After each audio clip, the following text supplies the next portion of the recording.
Assalamualaikum warahmatullahi wabarakatuh.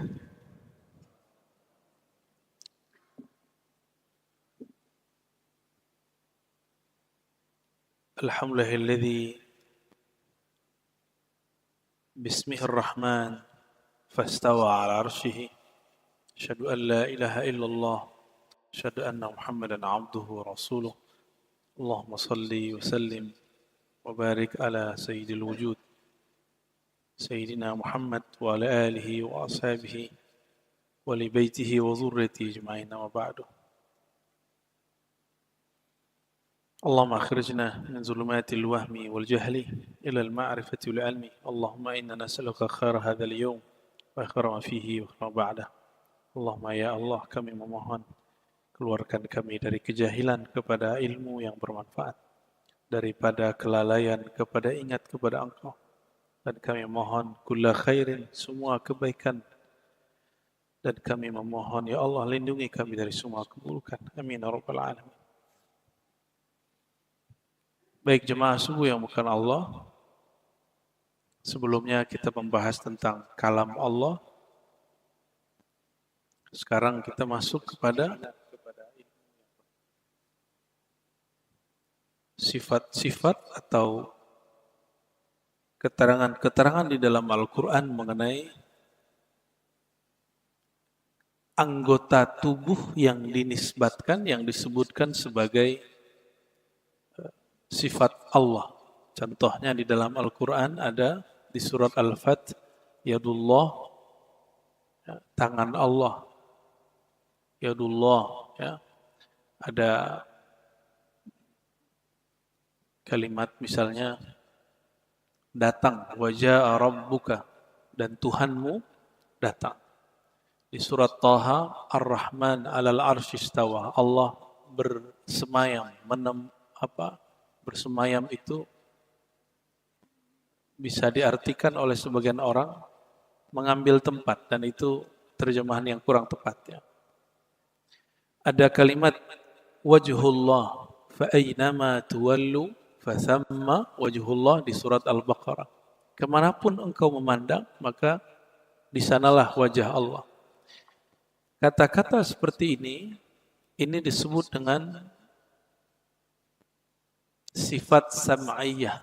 Apa sebutannya? Sifat sam'iyah. Sam'iyah berarti apa yang kita dengar dari Al-Quran, maka begitulah kita mempercayainya.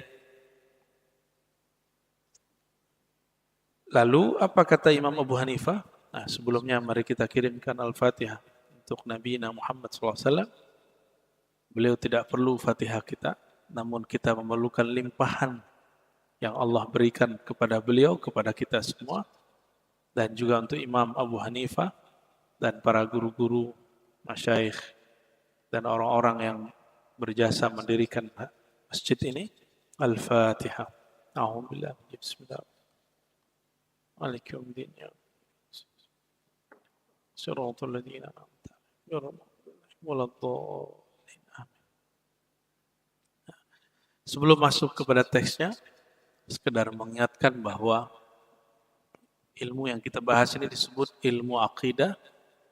Dulu oleh Imam Hanifah disebut dengan fiqh besar, al-fiqhul akbar. Oleh Imam Abdul Qahir al-Baghdadi dalam kitab Usuluddin, beliau mengatakan bahwa ahli kalam dalam bab akidah pertama di kalangan sahabat adalah Sayyidina Ali. Karena beliaulah yang pertama mendebat kelompok separatis yang disebut Khawarij. Ya. Lalu diteruskan oleh sahabat Nabi Abdullah bin Abbas dan Anas bin Malik, Abdullah bin Umar. Setelah itu muncul zaman sahabat punya keturunan cicit, yaitu Sayyidina Umar punya cicit dari jalur anaknya, putrinya, bernama Umar bin Abdul Aziz. Umar bin Abdul Aziz. Umar bin Abdul Aziz menulis satu risalah fi raddi 'alal qadariyah, untuk membatalkan akidah yang menyimpang di zaman itu, namanya kelompok Qadariyah. Kelompok yang meyakini bahwa takdir itu di tangan manusia. Ya. Lalu muncul lagi di zaman setelah itu Al-Imam Abu Hanifah. Dan Abu Hanifah ini ahli kalam pertama dari kalangan ahli fikih. Ahli kalam pertama dari kalangan ahli fikih. Adapun di kalangan ahli hadis yang pertama adalah Imam Ibnu Syihab Az-Zuhri. Nah, kita sedang membaca dan megang buku ahli kalam pertama, ahli akidah yang berbicara kalam pertama kali dari kalangan ahli fikih, fuqaha atau imam yang 4. Ya, ada Abu Hanifah, Malik, Syafi'i, Ahmad bin Hanbal. Ya. Apa kata beliau? Walahu yadun wa wajhun wa nafsun. Allah itu sebagaimana disebutkan di dalam Al-Quran, kama zakarahu Allah Ta'ala fil Quran, seperti disebutkan dalam Al-Quran, memiliki sifat yadun, tangan, wajhun, wajah, wa nafsun, diri. Namun, yaduhu la kayadina, tangannya tidak seperti tangan kita. Wajhuhu la kawujuhina, wajahnya bukan seperti wajah kita ini. Maka ketika disebut wajah, wajah itu objek yang ditatap. Objek yang ditatap, itu disebut wajah dalam bahasa Arab. Maka tidak mesti wajah itu seperti muka ini. Namun oleh kelompok yang disebut mujassim, apa nama kelompoknya? Maka mereka membayangkan Allah punya wajah, hidungnya besar, matanya besar. Inilah yang terjadi pada kelompok mujassimah hari ini. Yang mereka nyusup di kelompok-kelompok yang tekstualis. Nah, tekstualis itu ngambil teks Quran lalu tidak difahami sesuai maknanya. Ya, sehingga ada seorang ulama di Saudi mengatakan lillahi ainani azimani haqiqatani. Kitabnya masih ada sampai hari ini. Allah itu punya mata, matanya besar. Dan matanya benar-benar mata. Coba bayangkan, ada ulama ngomong begitu di Saudi. Pas dicek oleh ulama-ulama Al-Azhar, ulama-ulama ada di Suriah, ulama Syam, ulama Yaman, ketemu lain orang ternyata terpengaruh oleh kelompok mujassimah lama, kelompok yang menganggap Allah itu bertubuh, tapi tubuhnya beda dengan tubuh kita.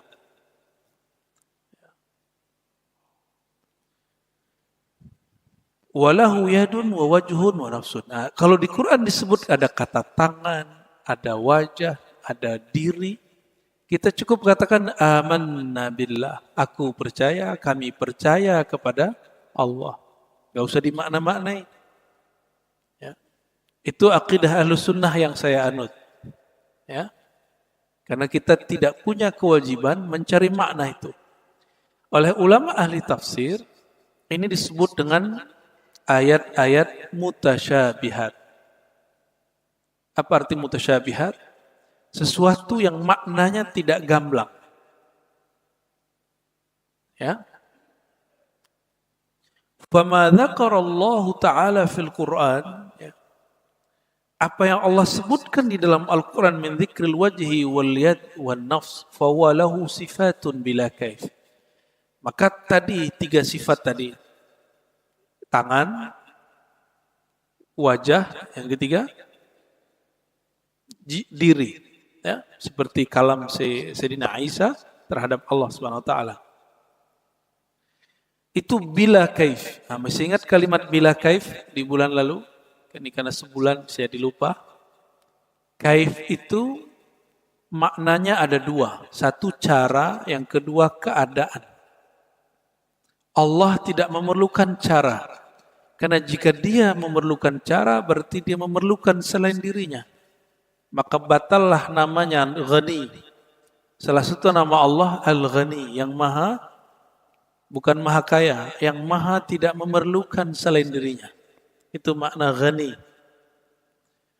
Yang kedua, halun, keadaan.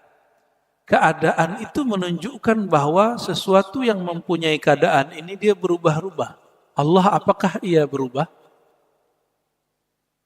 Jika ada orang meyakini Allah berubah, berarti akidahnya menyimpang.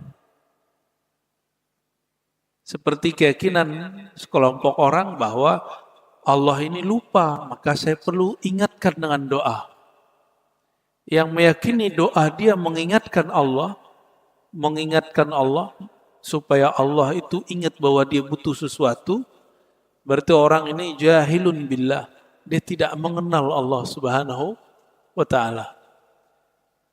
Dan kebanyakan orang awam begini, ya, doa itu dianggap mengingatkan Allah Subhanahu wa ta'ala. Dia kira Allah itu tidak ingat sama dia. Ini kusurul jahilin fi ma'rifatihi. Ya, kurangnya orang awam yang tidak mengerti Allah, sifat Allah dalam mengenal Allah Subhanahu wa ta'ala. Ada kekeliruan membaca satu riwayat. Bahkan di ini teks lalu ada ta'liq. Ta'liq itu terjemahannya apa ya? Sedikit keterangan dari orang yang menyetak kitab ini.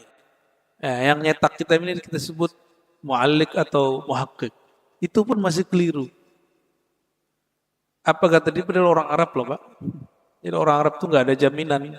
Kalau dia nggak ngaji akidah dengan baik, belum tentu benar akidah dia. Ya, saya udah banyak ketemu yang begitu hari ini. Jadi dia mengatakan bahwa bila kaif, Allah tidak memerlukan cara, tapi dia terjemahkan mahjuhulul kaifiyat. Allah punya cara tapi nggak ketahuan. Kita tidak tahu caranya Allah. Beda nggak kalimat Allah tidak memerlukan cara dan keadaan dengan keadaan dan caranya Allah kita tidak tahu. Beda nggak? Ya. Mereka terjebak pada satu riwayat yang dinukil dari Imam Malik, tapi itu riwayatnya tidak benar. Imam Malik didatangi oleh seseorang, lalu orang itu bertanya, "Wahai Malik, kaifal istiwa?" Bagaimana cara Allah beristiwa, bersemayam? Lalu Imam Malik mengatakan, pertanyaan kamu bid'ah. Lalu beliau mengatakan, al-istiwa ma'lum, istiwa itu sudah diketahui. Wal kaif majhul, sedangkan tata caranya itu tidak diketahui.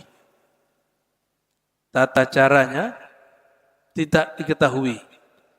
Pas dicek di riwayat Imam Baihaqi, itu beliau menyebutkan bahwa ini tidak sahih. Yang sahih bagaimana kalimatnya? Jadi ada 3 riwayat. Yang benar itu kalimatnya wal kaif anhu marfu'. Sedangkan tata cara maha suci Allah dari semua itu. Jadi bukan majhul tapi marfu'. Allah maha suci dari semua cara. Lelah ya.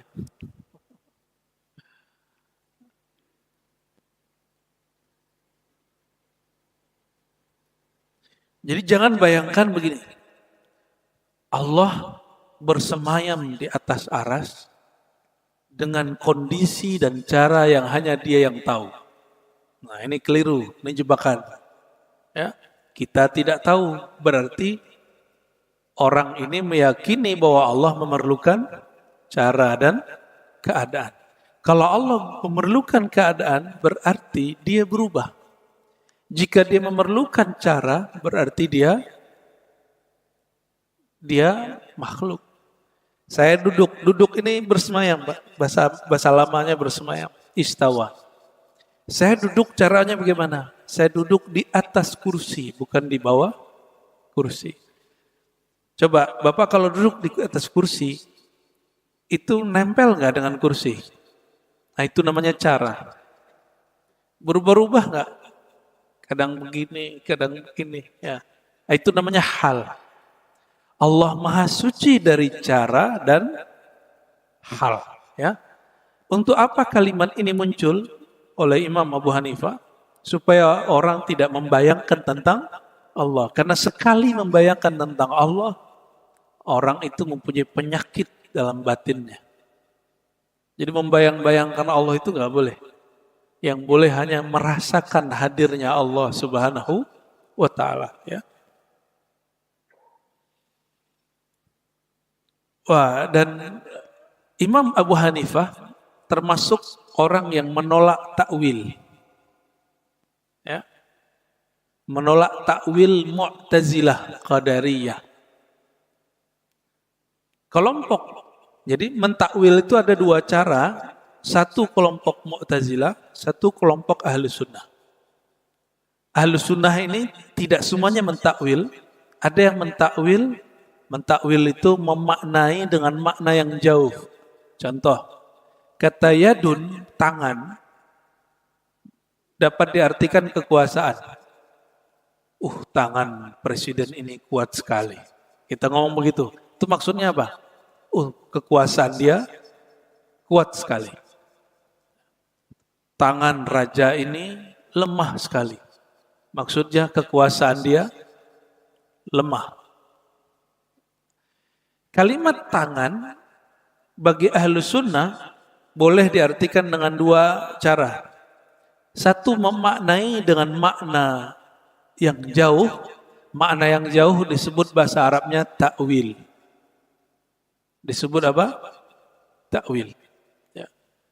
Sedangkan yang kedua disebut manhaj tafwid wa taslim. Menyerahkan makna kepada Allah. Cukuplah Allah yang tahu makna yadun. Apa makna tangan pada zatnya, bukan tangan ini. Oleh karena itu Imam Malik beda dengan kelompok yang kemudian menolak kata tangan. Ya. Nah kelompok yang menolak kata tangan, begitu juga Abu Hanifah berbeda. Kelompok itu disebut kelompok Mu'attilah. Apa nama kelompoknya? Mu'attilah. Mu'attilah ini kelompok yang mengatakan bahwa tidak ada yadun, tidak ada tangan, tidak ada wajah, tidak ada diri. Maka jika ada kalimat itu di Quran, itu bukan sifat Allah. Disebut kelompok apa? Nama kelompok ini Mu'attilah. Ya. Mu'attilah ini ajaran yang dipakai oleh tiga aliran. Satu Qadariyah, kelompok yang serba anti takdir tadi. Yang kedua, kelompok Mu'tazilah. Dan yang lebih awal disebut kelompok Jahmiyah. Jaham bin Safwan. Maka orang yang menolak sifat Allah, lalu mentakwilnya dengan takwil yang jauh, disebut Jahmiyah. Disebut apa? Nah, namun hari ini kelompok-kelompok yang keras ini, yang mereka cenderung mengatakan Allah bertubuh, ya, menuduh bahwa Jahmiyah itu adalah kelompok ahlu sunnah sekarang, yaitu kelompok Asy'ari. Ini nggak ngerti sejarah mereka. Ya, oke kita kembali. Istilah-istilah tadi silakan nanti diulang aja rekamannya, bagaimana apa? Karena itu SKS-nya 4 tahun, Pak. Semoga nanti bisa diulang-ulang. Itu kelompok lama, namun hari ini muncul lagi. Kelompok lama yang sekarang muncul lagi. Ya. Jadi yang tidak diperkenankan dalam ajaran Ahlus Sunnah apa? Orang mengatakan seperti kelompok Mu'attilah, yad, tangan, wajah, dan nafs, diri, itu bukan sifat Allah. Berarti dia menolak 3 kata dan sejenisnya sebagai kata yang suci di Quran. Nah ini kekeliruannya. Ya. Bahwa ini adalah sifat Allah Subhanahu wa Ta'ala. Nah kelompok ini juga disebut nafis sifat, menolak sifat Allah.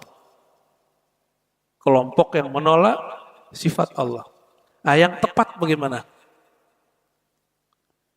Kita katakan yad tangan, wajah, lalu diri, itu lafaz Qur'ani. Itu lafaz apa? Lafaz yang ada di dalam Al-Quran. Tapi lafaz ini tidak boleh difahami secara bahasa. Karena kalau secara bahasa, yadun maknanya apa tadi? Tangan. Nah, secara bahasa, tangan. Secara sastrawinya, tangan berarti kekuasaan. Nah, lalu yang diperkenankan apa? Katakan, yadun sifat Allah boleh diartikan dengan kekuasaan, tapi jangan menolak kata yadun sebagai sifat Allah. Ya. Nah, disinilah muncul pemalsuan sejarah. Jadi ada gurunya Imam Ghazali, namanya Al-Juwaini. Begitu juga setelah Imam Ghazali ada namanya Fakhruddin Ar-Razi. Mereka ini tadinya mentakwil, lalu mentaslim. Takwil berarti memaknai secara jauh, taslim menyerahkan makna kepada Allah. Ini dibuat sejarahnya oleh kelompok-kelompok Mujassimah sekarang juga mengatakan itu. Apa kata mereka? Allah itu seperti difahami oleh Imam Abu Ma'ali Juwaini, ya, dia bersifat mempunyai sifat yadun wajhun wa nafsun. Lalu Imam Abu Ma'ali Juwaini dan yang dulu mentakwil, lalu dia tobat dari mentakwil. Dia tobat dari mentakwil. Oleh kelompok Mujassimah sekarang, nah Mujassimah ini nyusup ke beberapa kelompok yang saya sebut tadi, kita nggak usah sebut nama kelompoknya. Ya. Apa kata mereka? Imam Al-Juwaini tobat dari akidah Asy'ari. Nah, apakah benar begitu? Imam Fakhruddin Ar-Razi tobat dari akidah Asy'ari. Asy'ari akidah Ahlus Sunnah. Yang tepat bagaimana? Dua imam ini, dia berpindah dari manhaj Imam Asy'ari yang mentakwil kepada manhaj yang kedua, yaitu manhaj tafwid. Menyerahkan makna bahwa hanya Allah yang tahu makna yadun. Makna tangan, makna wajah, makna. Nah, itu maksudnya. Bukan kemudian menjadi kelompok Mujassim, ya, atau meninggalkan manhaj Imam Asy'ari.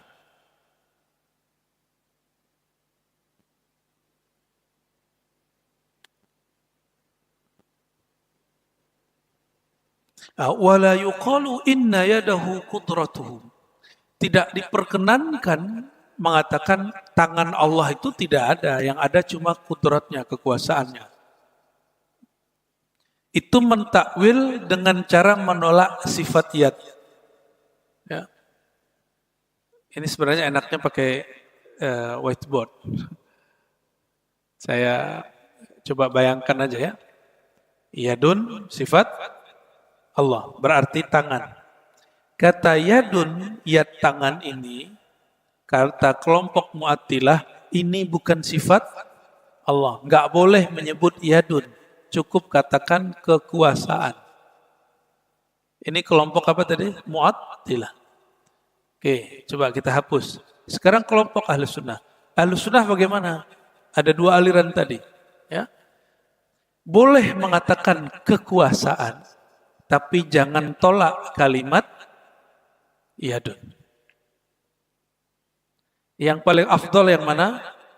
Katakan saja yad tangan, tidak usah dimaknai apa-apa. Cukup Allah yang tahu maknanya.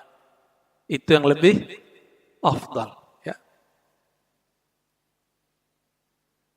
Nah, Imam Abu Hanifah menolak kelompok Mu'attilah, kelompok Jahmiyah, kelompok Mu'tazilah Qadariyah. Apa kata beliau? Wala yuqalu inna yadahu qudratuhu wa ni'matuhu. Jangan kamu mengartikan tangan itu tidak ada, yang ada hanyalah kekuasaan. Ya. Lianna fihi ibtalus sifat, karena itu membatalkan ayat yang menyebutkan sifat Allah Subhanahu wa taala. Wa huwa qaulu ahlil qadari wal i'tizal. Ini perkataan ajaran kelompok Qadariyah dan Mu'tazilah. Qadariyah ini diajarkan oleh Amr bin Ubaid, kemudian Ma'bad al-Juhani. Dua orang ini mengajar di daerah, seingat saya, Khurasan. Lalu ada dua orang sahabat, orang tabi'in, datang ke Makkah mencari adakah sahabat Nabi di sini. Lalu mereka bertemu Sayyidina Umar, Sayyidina Abdullah bin Umar yang masih hidup. Lalu mereka laporkanlah tentang dua kelompok tadi, Ma'bad al-Juhani dan Amr bin Ubaid. Apa kata mereka? Wahai Abdullah bin Umar, di kampung kami ada kelompok yang cerdas sekali kalau debat, Masya Allah, Qur'annya lancar, diskusinya mantap. Tapi mereka mengatakan la qadar, takdir itu tidak ada. Apa jawaban Sayyidina Abdullah bin Umar? Kamu saksikan bahwa aku mengatakan bahwa para sahabat berlepas diri dari mereka dan mereka terlepas dari sahabat. Ya. Nah, itu terjadi. Dan mereka disebut dengan kelompok Al-Qadar. Ya. Qadariyah, bukan Qadiriyah. Qadiriyah itu pengikut Syekh Abdul Qadir Jilani. Al-Qadiriyah itu tarekat. Kalau ini Qadar. Qadar dengan Qadir beda ya. Walakin yaduhu sifatuhu bila kaif wa ghadabuhu wa ridahu sifatani min sifatillah bila kaif. Namun cukup katakan tangan Allah, sifat Allah bila kaif, tanpa perlu cara, tanpa perlu hal pemaknaan di luar itu. Kalau di Quran atau di hadis ada kalimat, ya, di hadis misalnya ghadiba atau ghairil maghdubi alaihim. Ya Allah, jadikan kami kelompok yang Engkau beri nikmat, bukan kelompok yang Engkau murkai. Berarti Allah punya sifat memurkai. Enggak usah dimaknai apa-apa. Cukup katakan murka. Waridauhu dan ridha. Ya. Ada satu riwayat menyebutkan bahwa dhahika rabbuna, Allah tertawa. Kalau kita tertawa maknanya apa? Dibangunin. Minum.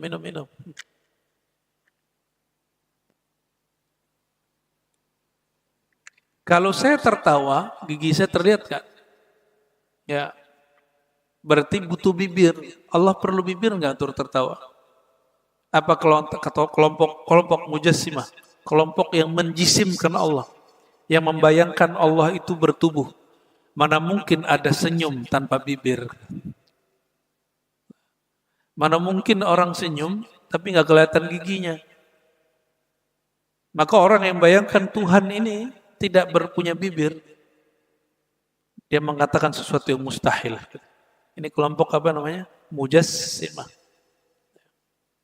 Sama dengan kelompok yang mengatakan Allah mesti bertempat. Mana mungkin Allah itu ada dan tidak bertempat, karena setiap yang ada mesti bertempat. Kata kelompok apa? Mujassimah. Jawaban kita apa? Allah telah ada sebelum kata ada itu ada. Allah sudah ada sebelum tempat itu dicipta. Ya. Seandainya kita sebut nih alam qadim, alam azali, ada orang menyebut begitu. Itu adalah suatu yang membatasi Allah, maka Allah maha suci dari semua itu. Ya. Jadi cukup katakan Allah qadim, nggak usah disebut alam qadim ya. Nanti terjebak ke pertanyaan berikut lagi. Bagaimana? Panaskah pagi ini?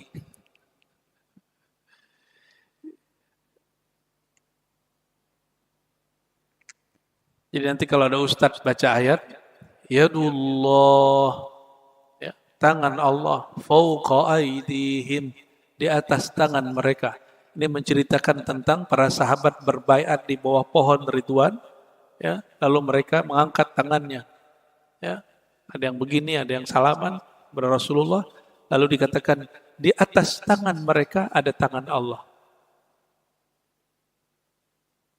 Nah, bagaimana cara memahaminya? Cukup katakan hanya Allah yang tahu hakikat makna daripada tangan. Nanti kalau ada ustadz mengajarkan bahwa Allah bersemayam di atas aras, cukup katakan apa? Hanya Allah yang tahu apa makna istawa. Jangan katakan hanya Allah yang tahu bagaimana cara. Nah, ini terjebak lagi. Ya? Terjebak lagi, ya. Jangan katakan hanya Allah yang tahu bagaimana cara turunnya malam sepertiga malam terakhir dari aras ke langit dunia. Kan ada hadis begitu. Allah turun, yanzilu Rabbuna, Allah turun sepertiga malam terakhir. Oke? Coba kalau turun dari lantai 2, pindah nggak? Pindah tempat? Dari atas ke bawah? Itu makhluk. Allah bukan makhluk. Ya. Yang membayangkan Allah berpindah dari suatu tempat ke tempat yang lain, masuk dari satu alam ke alam yang lain, ini mereka lebih berbahaya daripada Hallaj. Al-Hallaj hanya mengatakan Allah itu berbicara lewat dirinya, bahwa dalam dirinya ada Tuhan. Ya. Dia cuma mengatakan itu.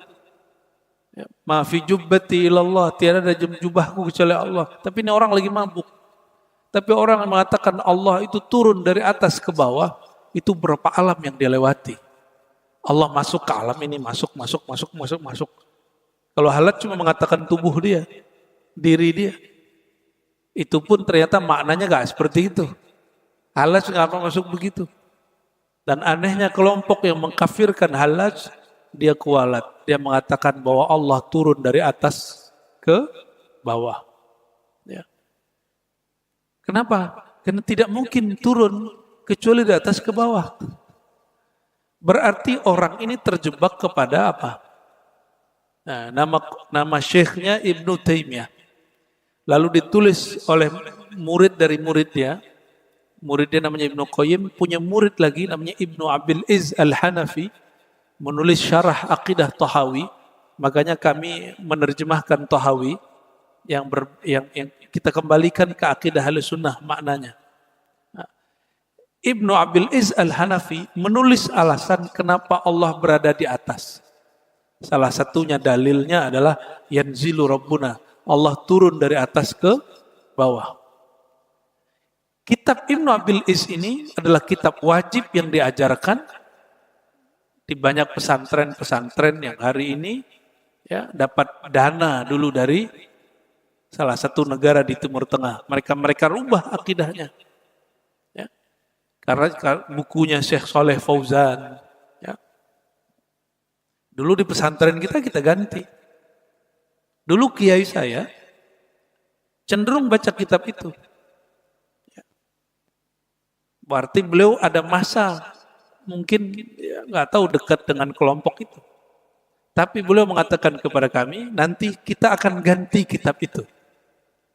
Berarti beliau sudah ngerti bahwa kitab ini bermasalah.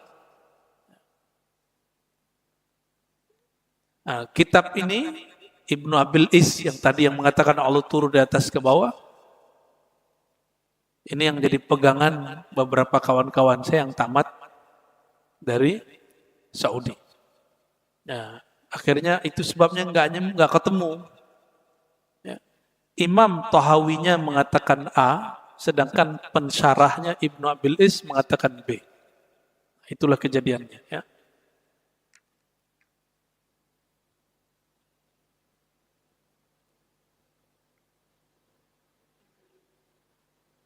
Oke, kita masuk ke bagian berikut.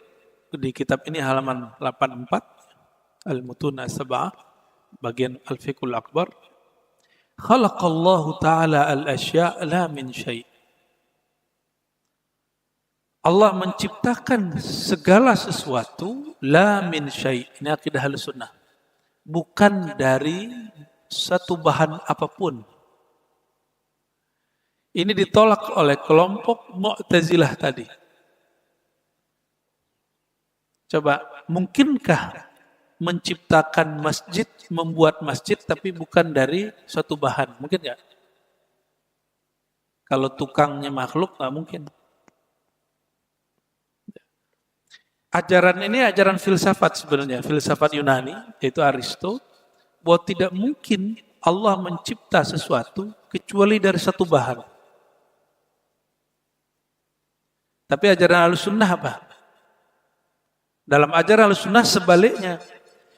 Kalau makhluk tidak mungkin melakukan sesuatu kecuali ada bahannya. Mencipta sesuatu kecuali ada bahannya. Ya, hak ciptanya kita punya bahan. Lain dengan Allah Subhanahu wa taala, Allah taala ketika mencipta sesuatu tidak memerlukan bahan. Nah, ini mereka mengatakan, nggak mungkin. Nggak mungkin dalam pikiran dia bahwa Allah mencipta tanpa bahan. Mesti ada bahannya. Ya. Maka disinilah ada perbedaan antara ahli filsafat dengan ahli akidah.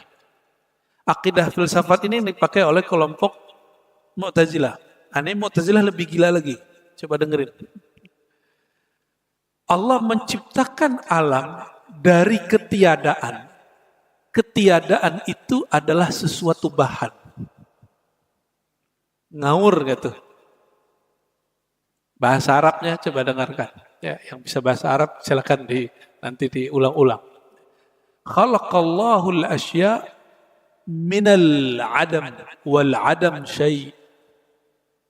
Allah ciptakan alam semesta itu dari ketiadaan. Ketiadaan itu adalah bahan, sesuatu bahan. Mu'tazilah ini yang didewa-dewakan dulu, yang kemudian dipuji-puji oleh salah satu yang membuat reformasi di IAIN dulu, namanya Profesor Harun Nasution. Ya, beliau hebat sih, keren sih. Tujuannya merangsang mahasiswa. Tapi ternyata ini jadi masalah. Karena Mu'tazilah yang dipuji-puji itu banyak yang gak rasional. Sedangkan Prof. Harun Nasution ingin mahasiswa itu rasional. Apa yang gak rasional, yang gak masuk akal? Mengatakan bahwa sesuatu yang ketiadaan itu sesuatu. Ketiadaan, ini tiada. Apakah tiada itu sesuatu? Mesti enggak? Kok bisa kelompok Mu'tazilah yang katanya mendahulukan akal berbicara enggak masuk akal? Mengatakan bahwa tiada itu sesuatu. Bahasa Arab sesuatu itu syai'un. Maka ini dibantah oleh Imam Abu Hanifah, ya, bahwa Allah mencipta bukan dari suatu bahan. Lalu apa kata Imam Asy'ari, ya, 2 abad setelah itu, adapun perkataan Mu'tazilah bahwa al-ma'dum syai', ketiadaan itu adalah sesuatu, itu perkataan yang tidak masuk akal. Ya. Wa kana Allah Ta'ala aliman fil azal bil asya qabla kauniha. Allah Maha tahu apa yang terjadi pagi ini, esok, siapa yang akan jadi presiden 2024, ya. Siapa yang jadi cawapresnya 2 calon lagi itu. Kan sudah ada yang deklarasi kan? Membingungkan sekali kata temannya. Allah sudah tahu belum? Kalau saya tahu, diberitahu. Saya tahu kalau terjadi itu barang, baru saya tahu. Maka pengetahuan saya muncul karena ada asbab. Asbab diberitahu atau kejadiannya muncul. Tapi kalau Allah tahu sebelum alam ini dicipta. Sebelum alam ini dicipta. Nah, ini membantah kelompok falsafah. Jadi kelompok falsafah yang masuk ke aliran Mu'tazilah, apa kata mereka?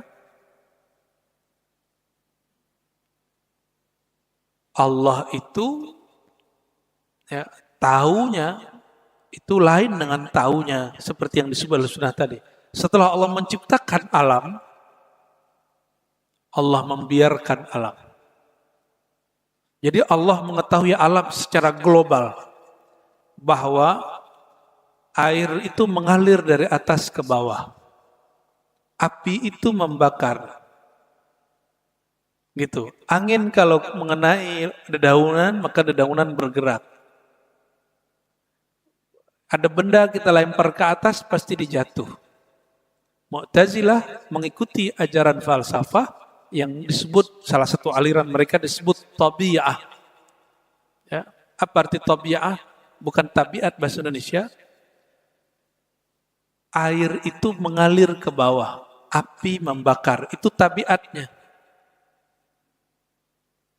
Air yasilu sailan, sedangkan api yuhriku ihraq. Jadi api setelah Allah cipta, Allah nggak urus lagi. Allah hanya tahu bahwa api itu membakar, air itu ngalir. Itu disebut pengetahuan ilmu kulli. Allah tahu global. Ini ajaran siapa? Ajaran Aristoteles. Yang menyusup dibaca oleh beberapa kelompok-kelompok Qadariyah Mu'tazilah, lalu mereka pakai. Ya. Lalu mereka mengatakan Allah hanya tahu alam semesta secara tabiat. Realnya nggak mungkin. Kenapa? Coba.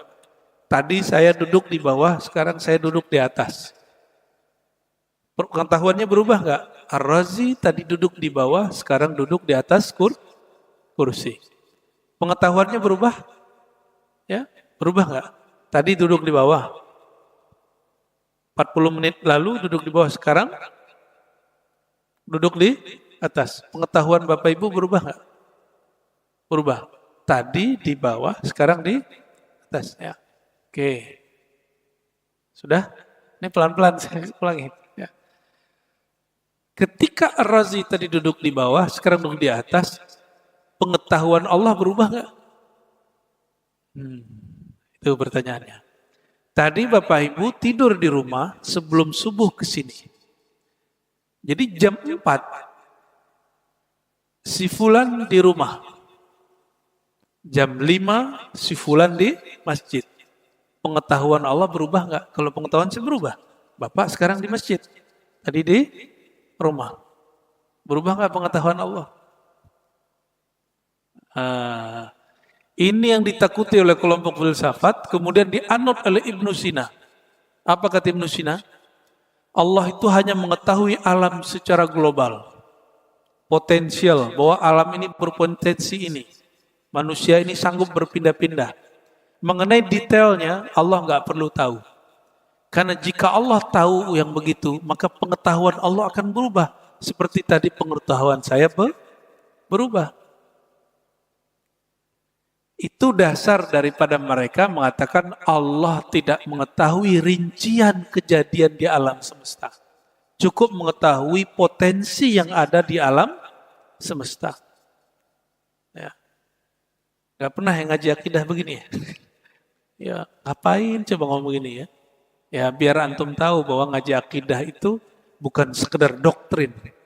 Tapi ngaji akidah itu ngangkat orang awam dari tadinya awam menjadi seorang yang thinker, aqil.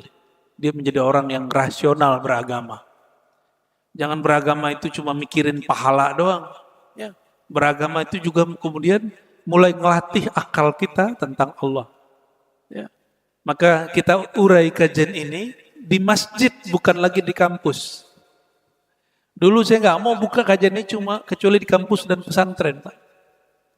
Kita mikir-mikir, saya pikir kayaknya ilmu begini jangan cuma kiai yang memahami. Jangan hanya santri yang menyantap. Akhirnya ustadz-ustadz ngomong apa kepada saya? Ente ngapain ngomong-ngomong serius? Kasihan orang awam. Ya. Mereka itu cukup omongin sholat duha 12 rakaat dapat surga. Ya, saya jawabnya gimana? Awamnya saya beda dengan awamnya ente. Bagi saya, jangan biarkan umat itu lama-lama membiarkan otaknya tidur. Ya. Paham gak paham nanti Pak? Yang penting ada dulu asiknya. Asik nggak mikirin yang tadi? Ya. Berarti ada sesuatu sel di kepala ini, di otak ini yang selama ini tidur, sekarang kita setrum-setrum. Otak kita lebih besar daripada prosesor yang ada di smartphone Bapak Ibu. Ya. Karena kalau kita googling kalimat yang tadi ketemu loh Pak di Google. Masa di Google di kepala kita nggak ketemu? Di googling, di searching di kepala kita nggak ketemu. Berarti kita belum pernah nginputnya. Nah, pagi ini kita input. Ya, sepakat? Ya, ngantuk-ngantuk juga nggak apa-apa. Ya, tapi saya lihat yang ngantuk nggak banyak ya. Yang hanya yang kelelahan. Itu pun yang nemenin saya, Pak. Lelah hayati katanya. Jadi khalaqallahul asya la min syai'.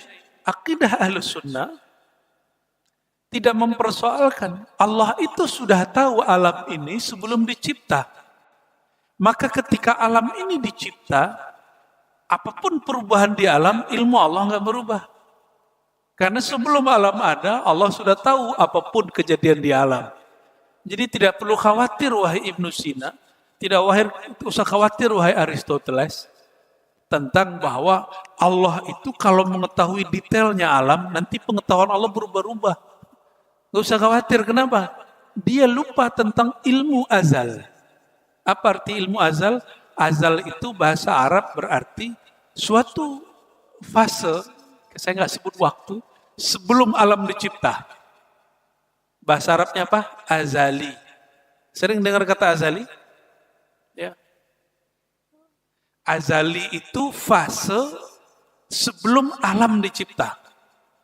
Sebelum alam dicipta, Allah sudah tahu apa yang akan terjadi pada alam, perubahan-perubahannya. Maka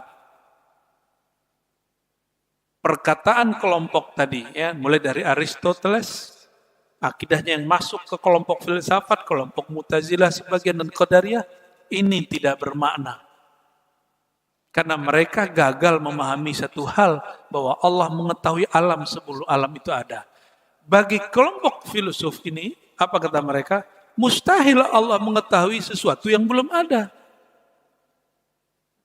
Benar juga ya? Benar ya? Ah, ketipu. Ya, mustahil Allah mengetahui sesuatu yang belum ada. Belum ada menurut siapa? Menurut kita. Dalam ilmu Allah kan sudah ada. Ya, dalam ilmu Allah sudah ada. Timeline-nya sudah ada semua dalam ilmu Allah. Ya. Bolak-baliknya di situ ya. Jadi kita kemudian mengatakan bahwa seperti akidah Ahlus Sunnah, Allah tahu sebelum kejadian itu ada, Allah tahu tanpa sebab, dan yang paling penting Allah mengetahui perihal alam ini sebelum alam dicipta. Dia dulu, sekarang sama nggak? Jika dia berubah berarti dia makhluk. Yang tidak berubah-ubah itulah Khalik. Allah Maha Pencipta. Jadi kalau Bapak Ibu zikir, sholat, itu nggak usah khawatir. Khusyuk nggak khusyuk, sholat aja. Allah itu sudah tahu kita itu zikir ujungnya kemana. Ya, Allah cuma uji. Ini orang, dia nyembah aku karena cari khusyuk, cari tenang, atau nyembah aku sebagai hamba. Gitu. Ini orang sholawat kepada kekasihku karena ada hajat, atau dia sholawat kepada kekasihku karena dia memang patuh sebagai hamba. Itu aja sebenarnya. Jadi kajian-kajian begini ujungnya, ini yang disebut, kita sebut istiqamah. Tapi kita menyebut di dalam ilmu akidah, ya, orang-orang yang subut, orang-orang yang sudah stabil. Inilah yang membuat orang tidak goncang ketika terjadi takdir yang tidak dia inginkan. Yang di luar persangkaan dia. Ini kenapa hari ini orang-orang stres. Sedih berlebihan. Orang yang putus asa, terpuruk. Karena dia tidak memahami ilmu Allah azali. Ya. Wa kana Allah Ta'ala aliman fil azal. Allah maha tahu sejak sebelum alam dicipta. bil asya'i qabla kauniha, sebelum alam itu dicipta. Wa huwa alladhi qaddara al-asya' wa qadaha. Dialah yang menentukan takdir segala sesuatu dan ketetapannya. Wa la yakunu fid dunya wala fil akhirah syai'un illa bi masyiatihi wa ilmihi wa qada'ihi wa qadarihi wa kutubihi fil lauhil wa katabahu fil lauhil mahfuz. Ya. Tidak ada kejadian di dunia dan akhirat. Jadi BBM naik lagi ya? Nggak usah panik, santai aja Pak. Biasa aja. Kenapa kita biasa? Karena ini memang sudah diatur oleh Allah. Maka serahkanlah diri kepada Allah. Itu maksudnya hatta pengetahuan kita serahkan dalam pengetahuan Allah. Kehendak kita tundukkan dalam kehendak Allah. Baru orang itu disebut dengan bertawakal. Jadi tawakal itu habiskan kedirianmu dalam ilmu Allah Subhanahu wa ta'ala. Saya mau tanya Bapak Ibu, adakah sesuatu yang terjadi hari ini, pagi ini, dari ujung dunia, dari ujung bumi, dari Amerika sana, sampai ke negeri kita, satu detik, satu tempat, satu mili di alam semesta, kejadian dan Allah tidak campur tangan di situ, ada nggak? Terus kenapa orang mengatakan begini? Takdir itu 4 hal, Ustaz. Ya benar ya? Ada yang ngomong gitu ya? Ya, 4 hal aja takdir. Di luar itu bukan. Apa aja? Rezeki, ajal, ya, rezeki, ajal, amal, bahagia atau sengsara. Di luar itu gak takdir gitu. Yang ngajarin Ustadz lagi. Si Ustadz terjebak bahwa yang disebut di hadis itu tugas malaikat. Wa yu'mar bi arba' kalimat. Ada malaikat di alam janin itu ditugaskan menulis 4 hal. Ini nggak ada kaitannya dengan ilmu Allah yang takdir itu. Ini cuma juz'un minhu. Ini hanya sedikit daripada ilmu Allah itu.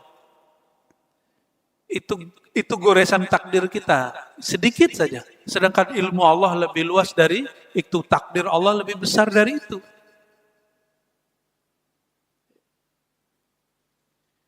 Sehingga kalau ada orang ngomong, ya rezeki jodoh mah sudah diatur Ustaz.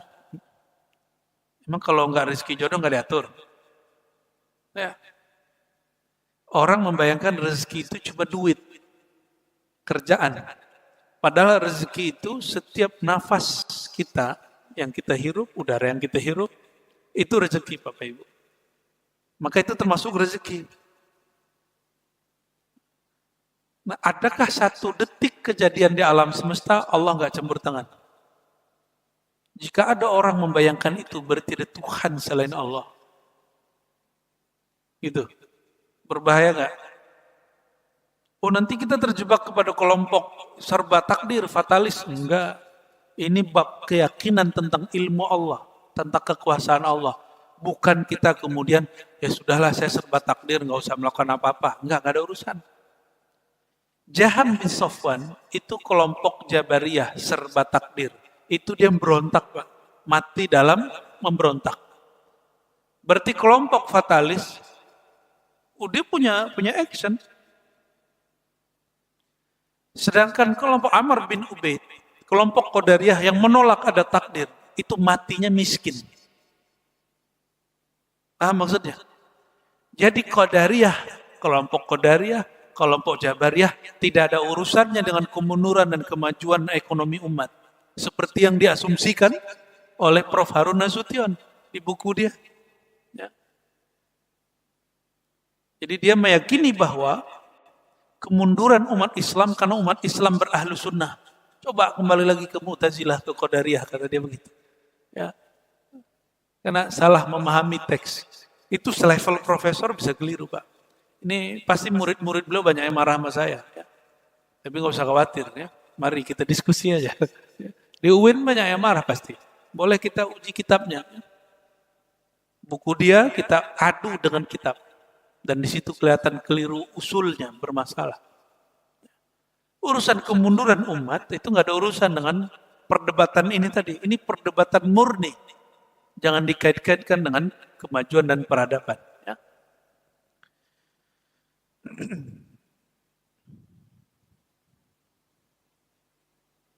Sudah syuruk?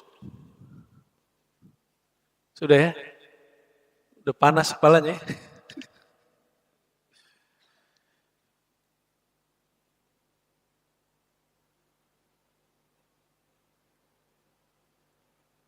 Barangkali itu uraian kitab akidah tertua yang kita bawa ke zaman yang sudah juga tua ini. Semoga ini menjadi gambaran bagi kita bahwa orang di zaman dulu sudah sangat cerdas sekali dan mereka mampu membicarakan dan menanggapi apa yang ditanggapi oleh orang-orang terdahulu. Masa kita kalah? Ya, kita nggak boleh kalah. Mari kita tutup kajian ini dengan doa. Astaghfirullahaladzim. Bismillahirrahmanirrahim. Allahumma rahmanir rahim. Ya karim ya aziz. Ya aliman fil azal. Wahai ya Allah, ya maha mengetahui tentang kami sebelum kami dicipta. Salli ala abdika wa rasulika wa habibika nabiyina Muhammad. Ya Allah, sampaikanlah salam kami, cinta kami, rindu kami dengan rahmat Engkau kepada Sayyidina Muhammad sallallahu alaihi wasallam. Allahumma ya Allah, Engkau Maha tahu apa yang terjadi hari ini.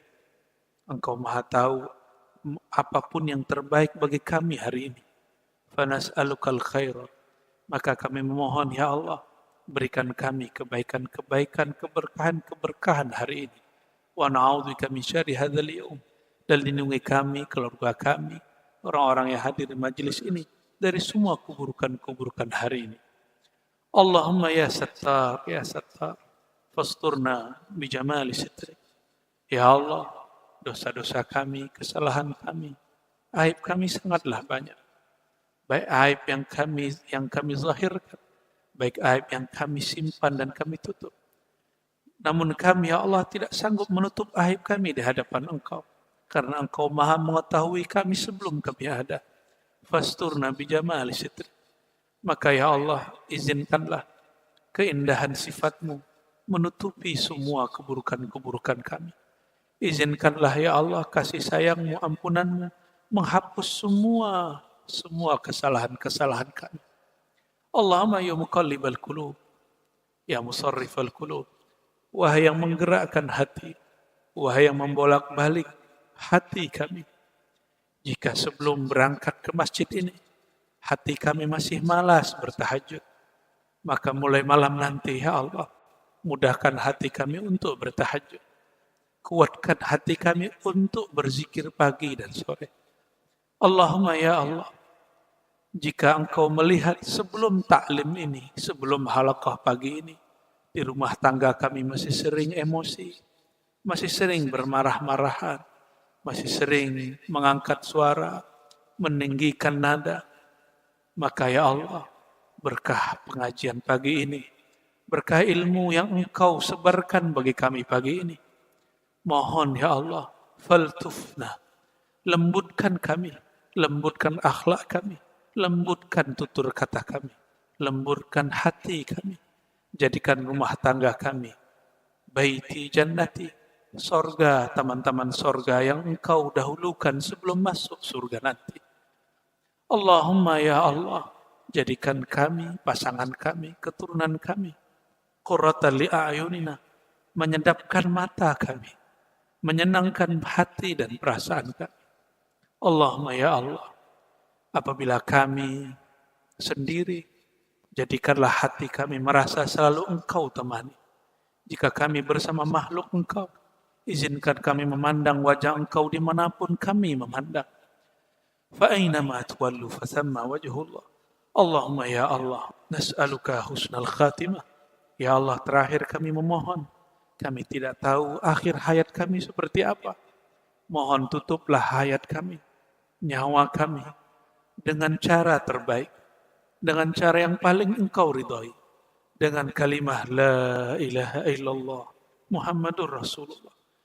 Dan jadikan semua orang yang hadir pagi ini dan mendengarkan kajian pada pagi ini semua mendapatkan keridhaan engkau di setiap nafas kami sampai nyawa ini berpisah daripada badan. Rabbana atina fid dunya hasanah wa fil akhirati hasanah wa qina adzabannar. Wa sallallahu ala sayyidina Muhammad walhamdulillahi rabbil alamin. Al-Fatihah.